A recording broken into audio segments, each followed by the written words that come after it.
Nossa conversa de hoje ainda é sobre Ori.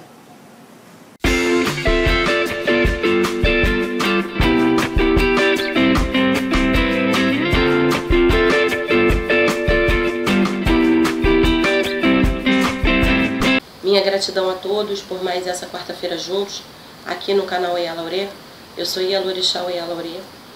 Semana passada não pudemos estar juntos, porque eu acabei pegando esse resfriado, ainda estou em processo de término e de doença, minha voz ainda não está legal, mas estamos juntos, seguindo as nossas filmagens e o nosso trabalho. Eu espero que essas 2 semanas tenham transcorrido de forma tranquila, que todos tenhamos conseguido alcançar os nossos objetivos. Na semana retrasada, nós eu falei de uma forma geral sobre Ori, algumas considerações que eu acho importantes, e hoje a gente vai seguir nessa levada. Ainda falando sobre Ori, inicialmente, o que eu entendo ser importante que a gente entenda? O que é Ori? Ori é a cabeça. Mas como assim? E aí, quando a gente pesquisa, quando a gente escuta o mais velho, quando a gente lê, a gente vê várias narrativas que contam que durante o período de criação do mundo, o Batalá foi o responsável por modelar os corpos. E assim ele fez, modelou todo tipo de corpos. Corpos bonitos, corpos feios, corpos defeituosos, corpos mais robustos, enfim, todo tipo de corpos. Mas esses corpos eram corpos. E vamos entender aqui que nós estamos falando de uma situação morum. Não estamos falando de corpos, matéria. Uma vez modelados, esses corpos não tinham vida. Ele levou esses corpos até o Olodumare, que então sopra Emi, dá vida a esses corpos. Mas esses corpos ainda não têm Ori. São corpos de todo o tipo, de todo o jeito, de todo o formato, com vida, mas sem Ori. Certa vez eu li um artigo que eu acho bem interessante, onde o autor falava assim: é importante que se note que o Batalá não modelava corpos sem cabeças, como mulas sem cabeça, das fantasias do folclore. E é exatamente isso. A cabeça, o modelo da cabeça foi modelada, mas o conteúdo ainda não existia. E o responsável por fabricar esse conteúdo é Ajalá, o oleiro do céu, aquele que modela as cabeças. Oleiro porque ele trabalha com barro. Então, o corpo, que agora tem vida, vai até a casa de Ajalá para escolher a sua cabeça. Então, eu, Rita, em um determinado momento da criação, um momento específico, é importante que a gente entenda que o Batalá não vive criando corpos, não vive criando almas, né? Não vive modelando almas. Isso foi um determinado momento específico da criação, são momentos, ritos de passagem do mundo. Eu fui criada, Deus, o Olodumare, me deu o sopro de vida e eu fui à casa de Ajalá escolher o meu Ori. E aí, eu vou contar uma história que eu acho muito legal e que ilustra essa situação da escolha e a importância da escolha do Ori. Existiam 3 amigos, o filho de Ogum, o filho de Ijá e o filho de Orumilá. Eles estavam se preparando para vir à Terra e precisavam escolher seu Ori. Se juntaram para ir à casa de Ajalá.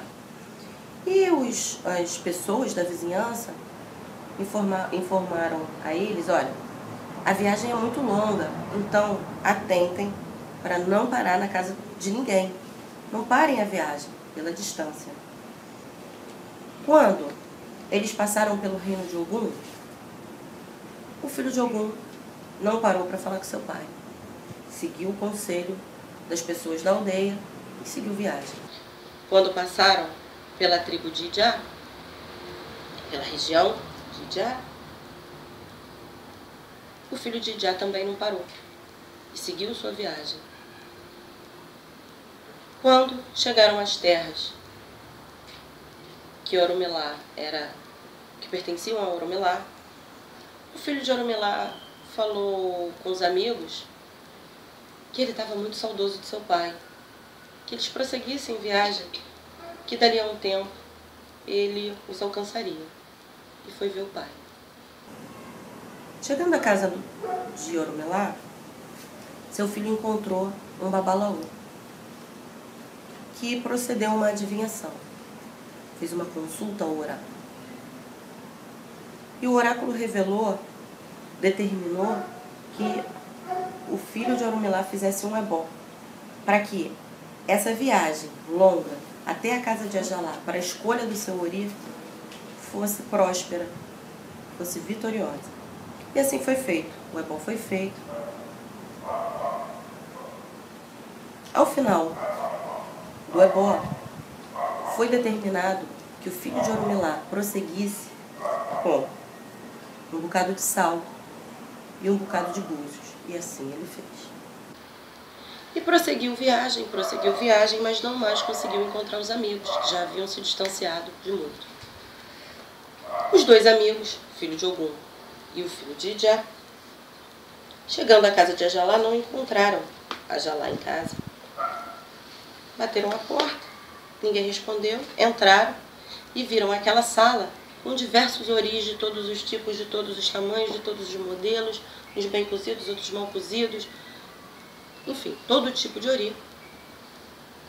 Cada um escolheu o seu e partiu em sua viagem para a Terra, em seu embarque para a Terra.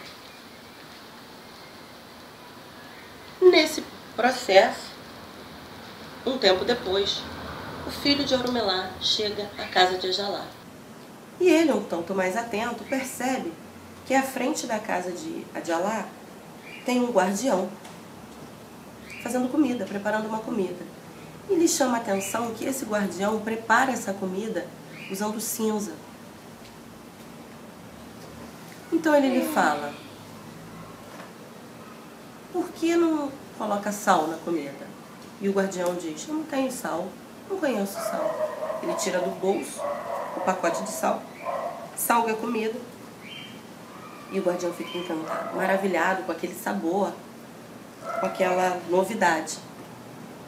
Em retribuição, ele informa ao filho de Oromilá que Ajalá está escondido no sótão da casa, porque ele tem uma dívida muito alta e que o credor tem vindo visitá-lo frequentemente para cobrar o que ele deve. Não só isso, o guardião sugere a ele que pague a dívida de Ajalá. E assim ele faz. Espera que o credor chegue e paga com os búzios que haviam, que Ifá havia determinado que ele levasse na viagem, paga a dívida de Ajalá. E assim ele entra na casa de Ajalá e já entra falando que já havia pago a dívida, que Ajalá podia descer do sótão, porque ele sabia que Ajalá estava escondido no sótão. E assim Ajalá desce, muito cabreiro. Ele conta o que aconteceu, que ele pagou a dívida, que Ajalá não precisa ficar preocupado.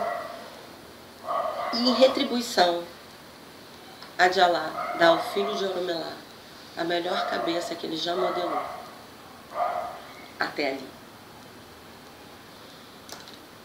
O filho de Oromilá agradece pega a sua cabeça e parte na sua viagem para a Terra. E diz o Itan que quando ele chega, ele encontra os dois amigos numa situação muito difícil, numa situação não só financeiramente, mas numa situação de dificuldade, de entendimento, de compreensão, enfim, um contexto geral muito difícil.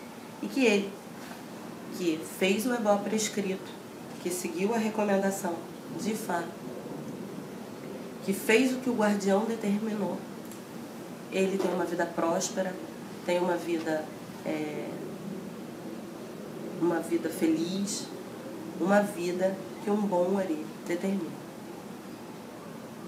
Quem é esse guardião? Quem é o responsável pelo Ori que eu carrego? Até quarta-feira que vem, nós estejamos aqui, juntos. Que o Olodumare os abençoe nessa semana que vem pela frente. Curtam, compartilhem, aguardem os comentários e vamos crescer nessa conversa. Tchau, até quarta que vem.